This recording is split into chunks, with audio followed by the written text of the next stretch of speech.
আসসালামু আলাইকুম। আমরা তো জানি আমাদের নোবেল লরিয়েট প্রধান উপদেষ্টা ডক্টর মোহাম্মদ ইউনূস পশ্চিমা গণমাধ্যম সহ বিদেশি মিডিয়াগুলোর সঙ্গে তিনি কথা বলতে, সাক্ষাৎকার দিতে স্বাচ্ছন্দ্য বোধ করেন। তিনি নিজ দেশের গণমাধ্যমকে এড়িয়ে চলেন, এমন অভিযুক্ত নতুন কিছু নয়। কিন্তু এই মুহূর্তে ডক্টর মোহাম্মদ ইউনূস সাহেব বিদেশি গণমাধ্যমকেও এড়িয়ে যাচ্ছেন। বিদেশি গণমাধ্যমে কারোর সঙ্গে কোনো ধরনের কথা বলছেন না, সাক্ষাৎকার দিচ্ছেন না। বিষয়টি আসলে কী? এমনকি তার উপদেষ্টা পরিষদের কোনো সদস্যও বিদেশি গণমাধ্যমের মুখোমুখি হচ্ছেন না। ভিতরে খবরটা আসলে কি? বলছি এই জন্য যে আল জাজিরার পক্ষ থেকে ডক্টর মোহাম্মদ ইউনূসের এই মুহূর্তে একটি সাক্ষাৎকার নিতে চাওয়া হয়েছিল নির্বাচনের ঠিক 1 মাস আগে এসে, কিন্তু তিনি রাজি হননি। তিনি মুখে কুলুপ এঁটেছিলেন। অবশেষে তার পক্ষ থেকে আল জাজিরাকে সাক্ষাৎকার নিতে বাধ্য হতে হয়েছে আমাদের প্রধান উপদেষ্টার প্রেস সচিব মিস্টার শফিকুল আলমের।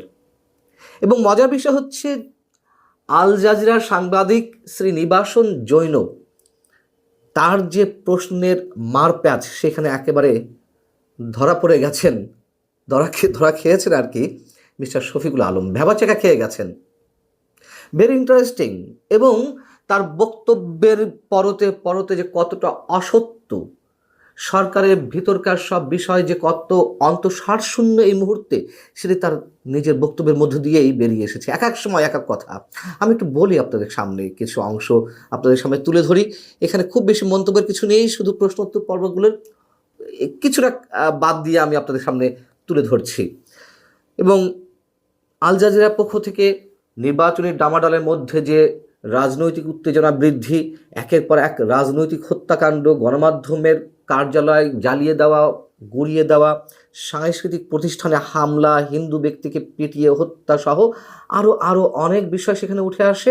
এবং যথেষ্ট পরিমাণ অস্বস্তি বোধ করতে থাকেন মিস্টার শফিকুল আলম। অনেকটা অপ্রস্তুত হয়ে পড়েন। তার বক্তব্যের মধ্য দিয়ে এগুলো ফুটে উঠেছে।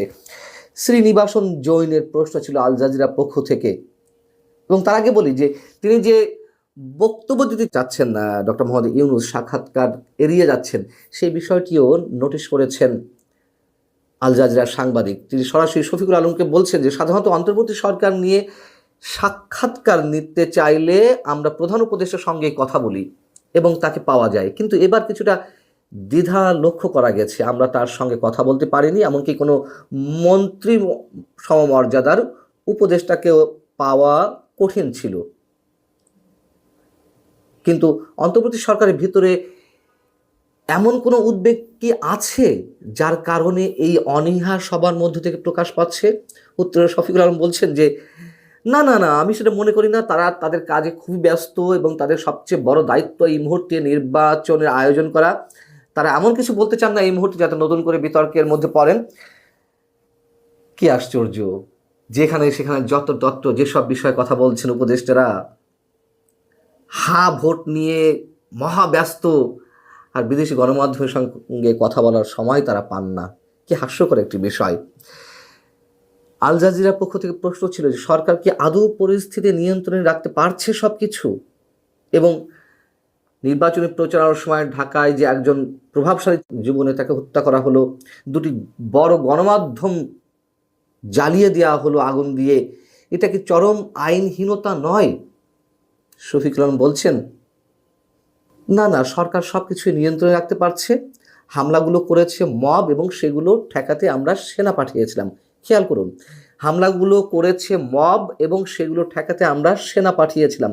দুর্ভাগ্যবশত তারা হামলা ঠেকাতে পারেনি। তারা দ্য ডেইলি স্টার ভবনে আটকে পড়া সাংবাদিকদের উদ্ধার করেছে, কিন্তু হামলা বন্ধ করতে পারেনি।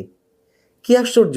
এই শফিকুল আলম দুদিন আগেই বলেছেন বাংলাদেশে মব বলে কিছু নেই। যা কিছু ঘটছে আওয়ামী লীগ সরকারের 15.5 বছরের বিভিন্ন কর্মকাণ্ডে, অত্যাচার, নির্যাতনে মানুষ অতিষ্ঠ হয়ে তাদের যে পুঞ্জীভূত ক্ষোভ, তার নাকি বিস্ফোরণ ঘটছে। অথচ এখন এসে তিনি মব বলতে বাধ্য হচ্ছেন। যদিও ডেইলি স্টার প্রথম আলোতে যেদিন অগ্নিকাণ্ডের ঘটনা ঘটানো হলো, সেদিন তিনি এই শব্দটা উচ্চারণ করেছিলেন। আমরা অবাক হয়েছিলাম, বিস্ময় প্রকাশ করেছিলাম। এখন তিনি আন্তর্জাতিক গণমাধ্যমের সামনেও মব শব্দটা উচ্চারণ করছেন। আর সেনাবাহিনীর উপরে কেন সব ধরনের দায় চাপিয়ে দেওয়া হচ্ছে? সেনাবাহিনী নিয়ে নানান ধরনের বিতর্ক থাকতে পারে, কিন্তু কেন সেনাবাহিনীর উপরে সরকারের সব দায় দায়িত্ব চাপিয়ে দেওয়া হচ্ছে যে তারা নিয়ন্ত্রণ করতে পারেনি, মব বন্ধ করতে পারেনি? উদ্দেশ্যটা কি? এবং প্রশ্ন ছিল, ছড়িয়ে পড়া ভিডিওতে দেখা গেছে পুলিশ দাঁড়িয়ে দাঁড়িয়ে মবের হামলা দেখছিল, পুলিশের তেমন একটা তৎপরতা দেখা যায়নি। আবার শফিকুল আলম বলছেন, না না, আমরা তো সেনাবাহিনী এবং পুলিশ পাঠিয়েছি, তারা কেন কার্যকর ব্যবস্থা নিতে ব্যর্থ হয়েছে, তা তদন্ত করা হচ্ছে। আল জাজিরার সাংবাদিক বলছেন, আপনি কি ঘটনার ভয়াবহতা কম করে দেখাচ্ছেন? দ্য ডেইলি স্টারের সম্পাদক এবং প্রকাশক মাহফুজ আনাম বলেছেন যে আমরা হত্যার যুগে প্রবেশ করেছি, মত প্রকাশের স্বাধীনতার কথা বলে যান, এখন প্রশ্ন হলো টিকে থাকার অধিকার নিয়ে। আল জাজিরার সাংবাদিক কোট করছেন মাহফুজ আনামের বক্তব্য, অথচ ডক্টর ইউনূস কথায় কথা বলেন যে আমরা বর্বরতার থেকে নাকি সভ্যতার যুগে প্রবেশ করেছি। যাই হোক, শ্রীনিবাসন আল জাজিরার সাংবাদিক, তিনি বলছেন দ্য নিউ এজ সম্পাদক নুরুল কবিরকে ডেইলি স্টারের কার্যালয়ের বাইরে মারধর করা হয়েছে। তিনি বলেছেন, আমি পরিষ্কারভাবে বলতে পারি সরকারের একটি অংশ কিংবা পুরো সরকার এই ঘটনা ঘটতে দিয়েছে। শফিকুল আলম উত্তর দিতে গিয়ে বললেন যে নুরুল কবির মিথ্যা বলেছেন, এমন অভিযোগ করার আগে তাকে প্রমাণ দিতে হবে, এটা ভিত্তিহীন। যদি তিনি মনে করেন সরকারের কোনো অংশ জড়িত, তাহলে প্রমাণ দিক। আমরা কি পুলিশ পাঠাইনি, আমরা কি সেনাবাহিনী পাঠাইনি? আবারও তিনি খুব নিজেকে জাহির করে বলছেন। আল জাজিরার সাংবাদিক তখন তিনি বলছেন, হয়তো নুরুল কবির বোঝাতে চেয়েছেন পুলিশ কার্যকর ছিল না, তারা হামলা ঠেকাতে পারেনি। তারপরে কি এক অদ্ভুত উত্তর দিলেন প্রধান উপদেষ্টার প্রেস সচিব মাননীয় শফিকুল আলম সাহেব। তিনি বললেন, তারা তদন্ত করে দেখাক যে পুলিশ তা ঠেকাতে পারেনি। এটা কোনো কথা? তদন্ত করবে সাংবাদিকরা, তদন্ত করা কাজ সাংবাদিকদের। যা দেখা যাচ্ছে, যা আমরা দেখছি, সেগুলোই তো প্রকাশ করা হচ্ছে, এবং সেই প্রকাশ করতে গিয়ে, সমালোচনা করতে গিয়ে আমাদের মতন কাউকে কাউকে কারাগারের অন্ধ প্রকোষ্ঠ থাকতে হচ্ছে মাসের পর মাস।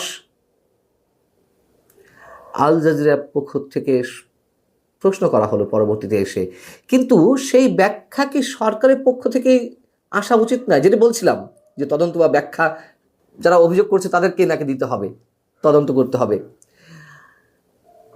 এবং শফিকুল আলমের উদ্দেশ্যে বলা হচ্ছে, আপনি কি বলছেন সরকারের ভিতর কেউ দায়ী নয়? এটা মনে করিয়ে দিয়ে প্রশ্ন করে শ্রীনিবাসন বলছেন, জাতিসংঘ বলেছে অন্তর্বর্তী সরকারের দায় মুক্তির সংস্কৃতি মোকাবেলায় ব্যর্থতার ফল হচ্ছে এই মব হামলা। এটা তো নুরুল কবির কেবল বলেননি, জাতিসংঘ বলেছে।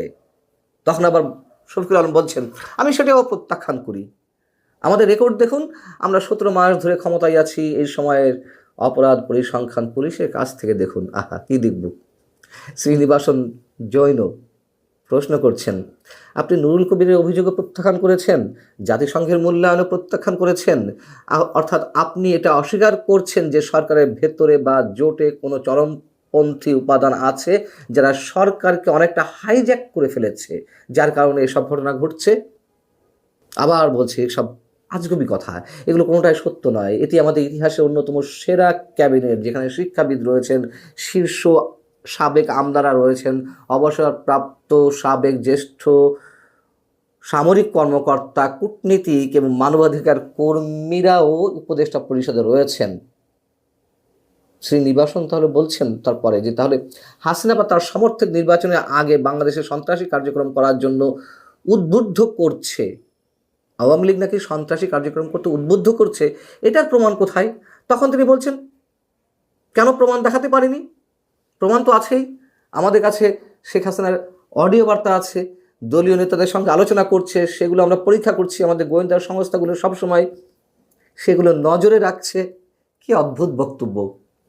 সন্ত্রাসী কর্মকাণ্ড আওয়ামী লীগের নেতাকর্মীরা করছেন কিনা এই প্রশ্নটা করা হয়েছে, তার কোনো বাস্তবভিত্তিক উদাহরণ না দিয়ে উনি বলে ফেললেন, এই যে অডিও শুনছি, এই করবে সেই করবে, এই যে আমাদের গোয়েন্দা সংস্থাগুলো কাজ করছে, কিন্তু প্রমাণটা কোথায়?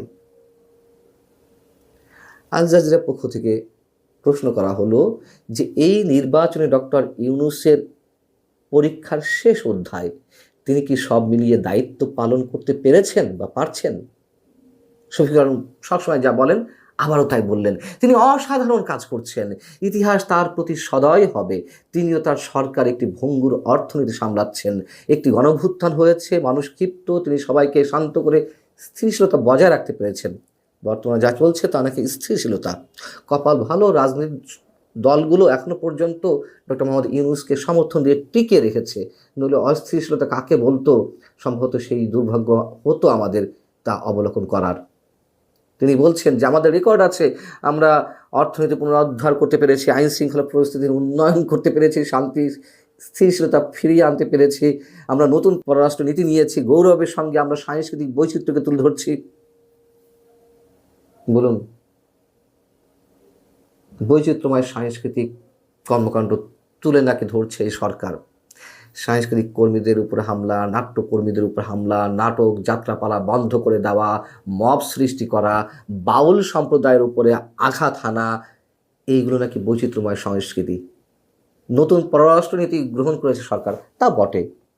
তুমুল ভারত বিরোধিতার মাধ্যমে অস্বাভাবিক পাকিস্তান প্রীতির পররাষ্ট্রনীতি আমরা দেখতে পাচ্ছি। সব শেষে এসে আল জাজিরার সাংবাদিক শ্রীনিবাসন জৈন বলছেন, মন্তব্য করছেন, মানে ইতিহাস যে ডক্টর মোহাম্মদ ইউনূসের প্রতি সদয় হবে আপনি বলছেন বা বলেছেন, আমরা কি এটা দেখার অপেক্ষায় থাকব? শফিক আলম বলছেন, আরেকটি বিষয় দেখুন, গত 17 মাসে ডক্টর মোহাম্মদ ইউনূসের গ্রহণযোগ্যতা কি পরিমাণ, তার প্রতি সমর্থন 70% নিচে একবারও নামেনি। এই যে সব শেষে একটি কথা বললেন, জনপ্রিয়তাকে উল্লেখ করে ডক্টর মোহাম্মদ ইউনূসের সমর্থন নাকি এত পরিমাণ, এই সময়ে এসে এইভাবে শতাংশ দিয়ে, শতকরা হিসাব দিয়ে ডক্টর মোহাম্মদ ইউনূসের যে জনপ্রিয়তা 70%, এটি দ্বারা তিনি কি প্রমাণ করতে চেয়েছেন? এর ভিতর কি অন্য কিছু লুকিয়ে আছে? ভালো থাকুন সবাই। আল্লাহ হাফেজ।